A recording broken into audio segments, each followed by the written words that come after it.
En la región de las Américas, el estimado es de 280.000 casos para una tasa de 28 por 100.000 habitantes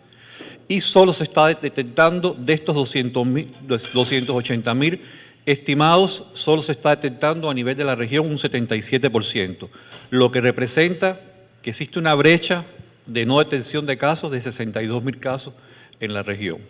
De ellos se reportan o se estima que existan 27.000 casos de tuberculosis infantil. En República Dominicana,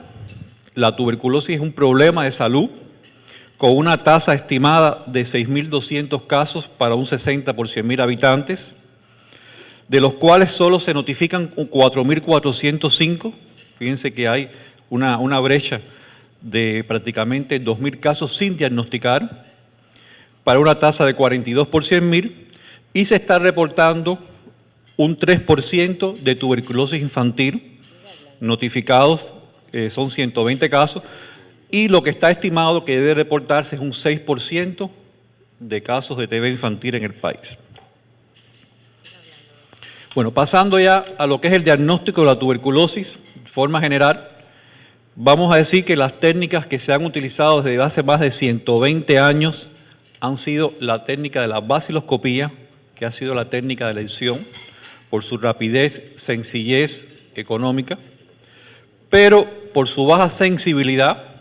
realmente esta técnica, por debajo entre el 60 o el 70%, es la principal desventaja que presenta. Y esta desventaja se acentúa un poco más cuando estemos hablando del diagnóstico de tuberculosis infantil, la dificultad de estos niños para expectorar, además que son muestras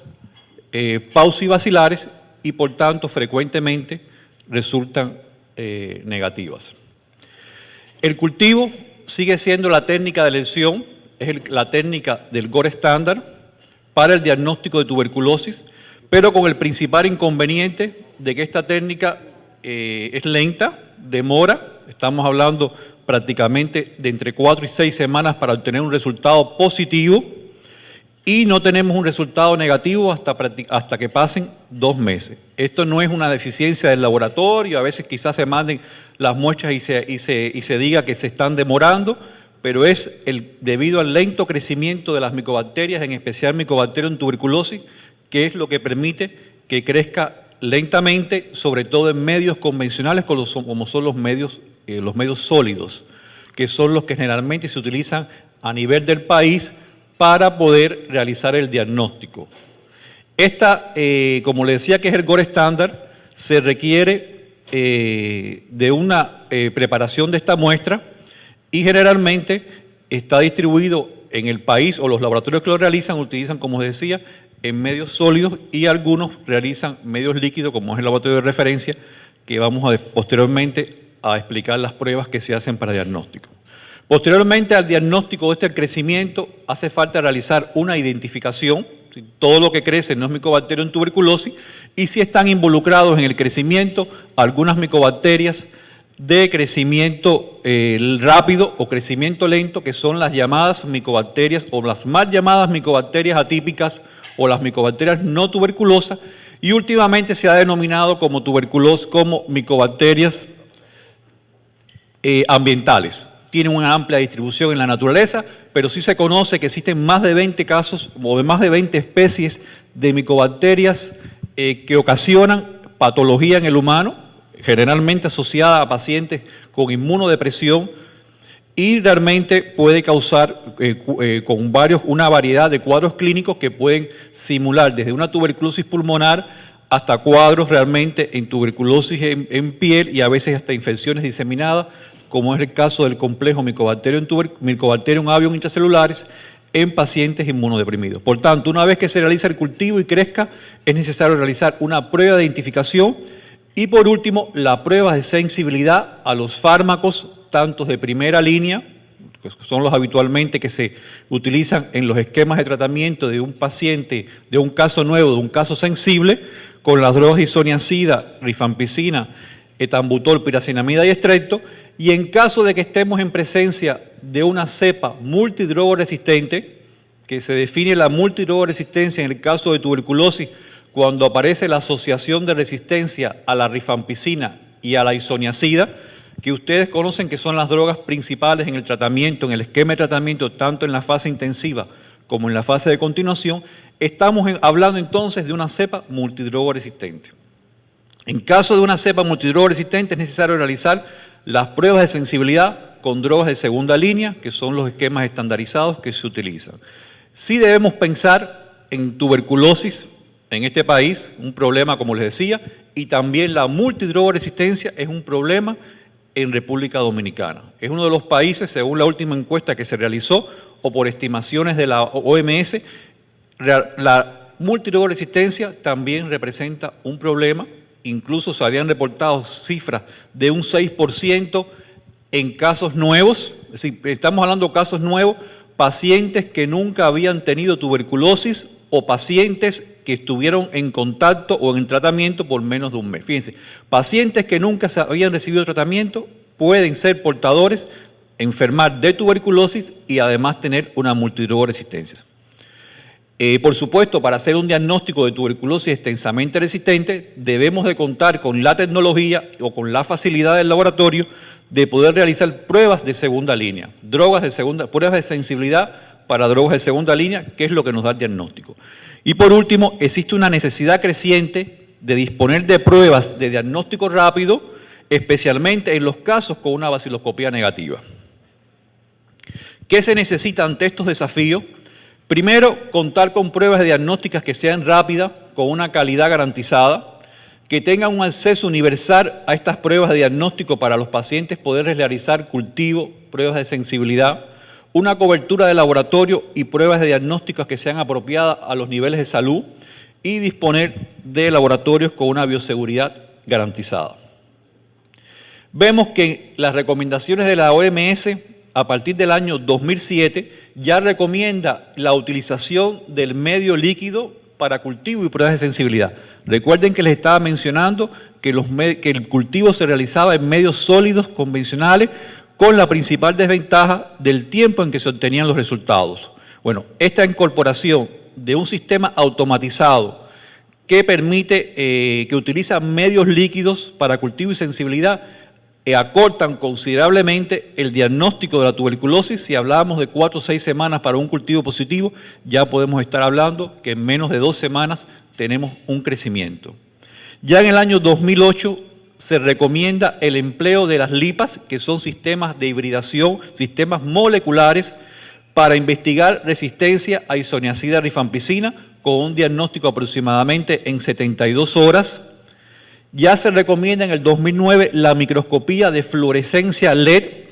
como reemplazo a la baciloscopía o al método convencional de Ciernersen, y se ha demostrado que esta baciloscopía presenta un 10%, una sensibilidad mayor que con relación al método convencional. Es muy importante que se desaconseja o no se recomienda la utilización de pruebas serológicas por ser imprecisas, por una baja sensibilidad. A veces quizás a ustedes les llegan algunos vendedores, algunas casas comerciales que están promocionando estos tipos de serologías para cuantificación tanto de anticuerpos IgA o IgG. No se recomiendan. Es decir, no se recomiendan por la propia patología de la enfermedad tuberculosis, por la respuesta celular que realmente se genera bajos niveles de anticuerpos y pueden dar un falso negativo. Por su parte, ya en el año 2010 se recomiendan otros métodos de pruebas de sensibilidad rápidos, y finalmente en el año 2010 se recomendó el GeneSpert, una prueba molecular que va a ser objeto de nuestra presentación, como primera prueba de diagnóstico tanto en pacientes con alto riesgo de tuberculosis, MDR, como de la coinfección de TB-VIH. Aquí les presentamos en una diapositiva qué consiste o qué cosa es el GeneSpert. Es un equipo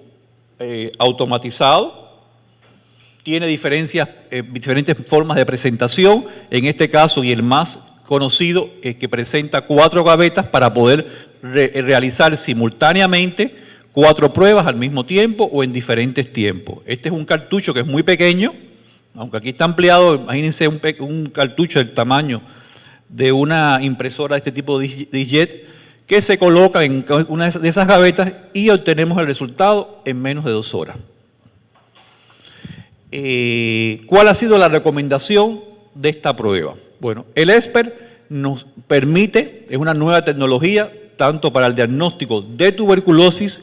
como además la resistencia a rifampicina. Es una prueba molecular completamente automatizada,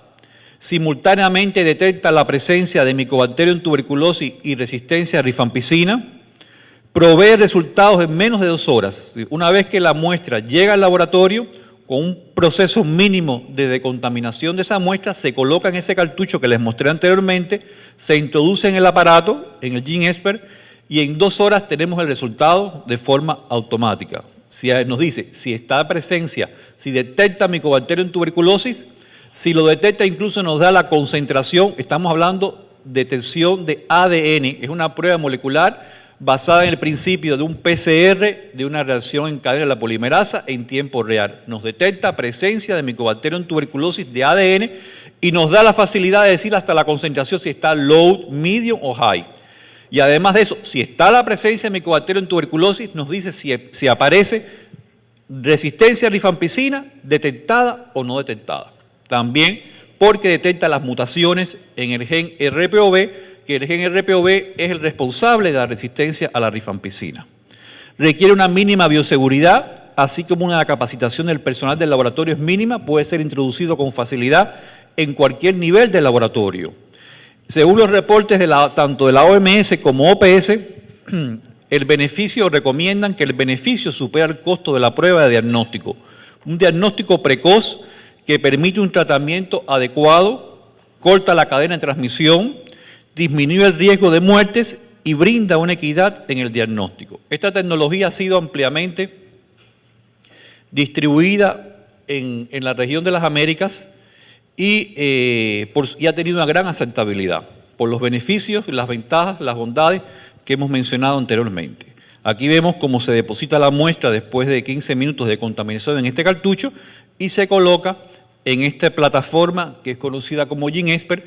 que este cartucho es específico para Mycobacterium tuberculosis, pero existen en el mercado diferentes tipos de cartuchos que nos permiten también hacer el diagnóstico de otras entidades. Es decir, incluso ya ha sido reconocido para detección o determinación de carga viral de VIH, está determinada para diagnóstico de otras enfermedades infecciosas, como es el caso también de norovirus, estreptococo B, hay uno que existe para clamidia, y clamidia trachomatis y Neisseria gonorrea, es decir, que ya en el mercado existe un sinfín de estos cartuchos que obteniendo esta plataforma nos permite incluso simultáneamente poder realizar el diagnóstico de diferentes entidades. Podemos colocar un cartucho para un diagnóstico de una muestra, para un diagnóstico de tuberculosis y al lado colocar, mientras esté corriendo esa reacción, otro cartucho para determinación de otro paciente de carga viral, por ponerles un ejemplo de la utilidad de esta tecnología. Aquí aparece como en el software nos da el resultado al cabo de las 2 horas, vemos cómo nos aparece ESPER rifampicina, Mycobacterium tuberculosis no detectado. Aquí nos aparece en este caso Mycobacterium tuberculosis detectado a una concentración baja y se detecta la resistencia a la rifampicina. Eso es lo que informa el laboratorio. Una vez que terminan la prueba, en el software aparece esto en pantalla. El ESPER, como les decía, debe ser o se recomienda que debe ser usado como un test para un diagnóstico inicial en sospechosos de pacientes con TB-MDR o sospechosos con VIH. Puede ser considerado como una prueba de diagnóstico en casos con baciloscopía negativa, y aquí debemos pensar en el diagnóstico de una tuberculosis, la tuberculosis infantil, que generalmente por todo lo que había dicho anteriormente de la gran frecuencia o de la baja sensibilidad a la baciloscopía, vemos que este tipo de pacientes se asocian con este resultado. También se recomienda en sitios donde la tuberculosis MDR, tuberculosis o VIH no es una preocupación. Y esta prueba ha mostrado una precisión superior por su alta sensibilidad y especificidad. Se reporta una sensibilidad de un 91% en casos con cultivo positivo, un 99% en los casos de baciloscopía positiva, un 72% en baciloscopía negativa